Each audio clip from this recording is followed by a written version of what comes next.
Weather Week is back in Pokemon Go, and in this video I'm going to go through all of the details for the event. I'll also go through some event tips including how to get a lot of Stardust, and I'll go through which Pokemon are worth catching and which raids are worth raiding. So the event runs from March 14th at 10 AM until March 18th at 8 PM. The bonuses for the event will be 2 times catch Stardust, you'll get extra Stardust when catching weather boosted Pokemon, and you'll have an increased chance to encounter shiny cast form. For the wild encounters for the event, all forms of cast form will appear more frequently in the wild in their respective weather conditions. There will also be some Pokemon appearing more frequently in certain weather conditions. So Cacnea will appear more frequently in sunny weather, Lotad will appear more frequently in rainy weather, Snova in snowy weather, Roggenrola in partly cloudy weather, Spritzee will appear more often in cloudy weather, Swablu in windy weather, and Ghastly in foggy weather. There will also be some Pokemon that will spawn more frequently regardless of the weather, these being Paris, Drifloon, Helioptile, Amora, and rarely Lickitung. From field research you will be able to encounter Paris, Drifloon, Helioptile, Amora, and all forms of cast form, although the snowy form will be rarer. I will be going through which wild Pokemon and field research encounters are worth going after later on in the video. For the raids, in 1-star raids will be Poliwhirl, Ghastly, Hippopotas, and Amora. In 3-star raids will be Charizard, Lickitung, and Drampa. In 5-star raids will be Regice, and in Mega raids will be Mega Tyranitar. I will also be going through which raids are worth your raid passes later on in the video, so stay tuned for that. There will be Pokestop showcases available throughout the event, and there'll be a Weather Week themed collection challenge rewarding Stardust and an incense. It's also worth noting that Litten Community Day will be taking place within Weather Week on March 16th between 2 PM and 5 PM local time, and Primal Kyogre Raid Day will be going on the 17th between 2 PM and 5 PM local time. I will be going through both Litten Community Day and Kyogre Raid Day in other videos coming out later on in the week. So these are all the details for the event. Let's go through some tips that'll help you make the most of it.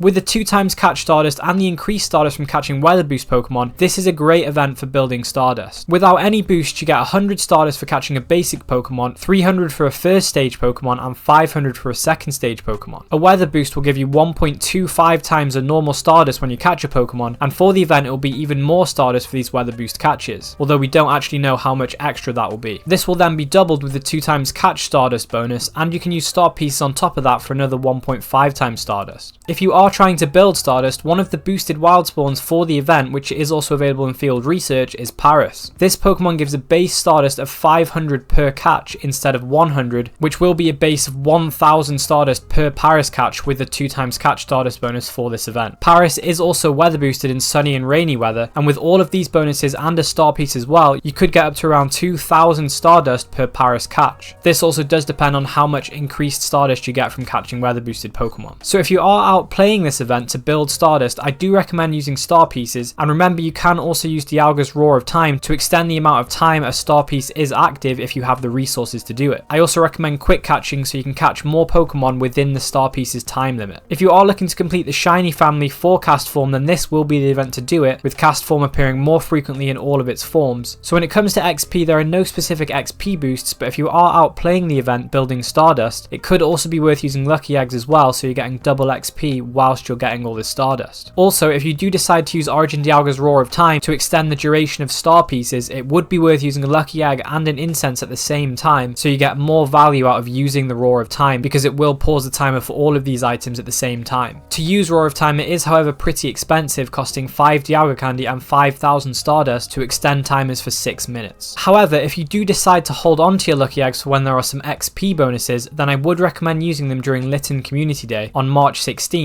where there will be 3 times catch XP, which will be 6 times catch XP with a lucky egg active. I also recommend doing any Pokestop showcases you see, because even if you don't place highly in them, you will get some XP and Stardust, and if you do manage to place highly, you could get some premium items. Keep an eye on the showcase when it's about to end, because some people like to swap Pokemon in that are higher ranking last minute to try and steal the victory. Regarding candy, you can always use Pinap Berries to increase your candy gains, but also you can Mega Evolve a Pokemon of the same type you are catching to increase the amount of Candy, Candy XL, and XP you get per catch. But with a variety of types of spawns during this event, there isn't really one Pokemon you can Mega Evolve to cover them all. But later on in the video, I will be going through the meta relevance of each Pokemon, so that might help you decide on which type to Mega Evolve. When it comes to leveling to level 49, it does require you to get 35 Platinum Medals. If you haven't raided any of the Pokemon that are in Rage during this event before, then it could be worth raiding them to progress your Rising Star Platinum Medal, especially as you get 2 free raid passes each day this season. These 2 free raid passes passes will also help you out of your champion platinum medal. With there being event themed showcases available, it's a good time to try and win showcases to work on your platinum showcases star medal, especially as when you do get this medal to platinum, you do get an encounter with PhD Pikachu, and this is the only way to get this variant of Pikachu currently. If you are looking to get this platinum medal, doing showcases in less densely populated areas will greatly improve your chances. With that said, which Pokemon are worth catching during this event?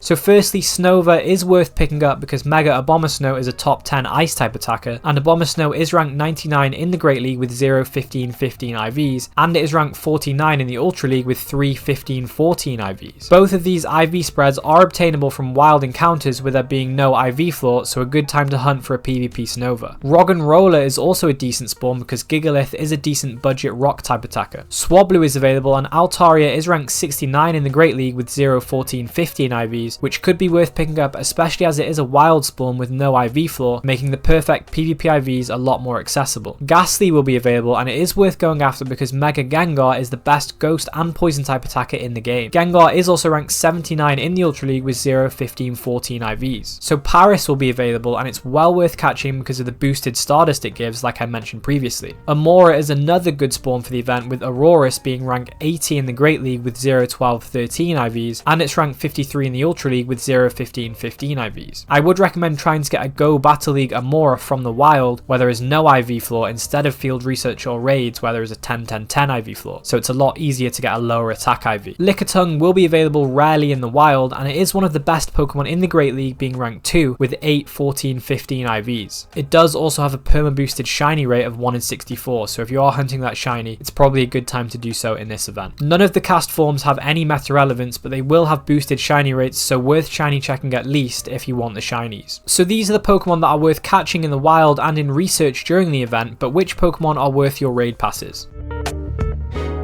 So Poliwhirl will be available in 1-star raids, and Poliwrath is a strong Pokemon in Go Battle League, being ranked 47 in the Great League with 0, 14, 15 IVs, and ranked 4 in the Ultra League with 0, 14, 14 IVs. To get close to these perfect PvP IVs, you would need to trade with a low friendship level friend to try and re-roll the IVs to get a lower attack IV. But however, if you can't do this, it could still be worth using even if it doesn't have the perfect PvP IVs, because the IVs aren't the most important things in PvP, with the moveset, team composition, shield timing and usage all being more important. Ghastly will be in 1-star raids, and it might be worth getting it from raids so you have a better chance of getting a hundo for Mega Gengar. Charizard will be in 3-star raids, and I would recommend raiding it because Mega Charizard Y is the best fire type attacker in the game, and Charizard itself is ranked 42 in the Ultra League with 0, 13, 15 IVs. Again, getting a Go Battle League IV spread will be tricky here from raids, and it does want Wing Attack and Blast Burn, which are both legacy moves that would require elite TMs to get. It's probably more realistic to go for a hundo Charizard for raid attacking here. Lickitung will be in raids, and it will be worth raiding if you see it for the reasons I mentioned previously. So Regice will be in 5-star raids, and it's really not worth raiding unless you're going for the shiny, but I would recommend raiding Mega Tyranitar because it is the best dark type attacker and a top 10 rock type attacker. Tyranitar is also ranked 93 in the Master League. Again, it does want the legacy move Smackdown, which would require an elite TM to get outside of specific events. So Primal Kyogre will be available on the raid day during Weather Week on May 17th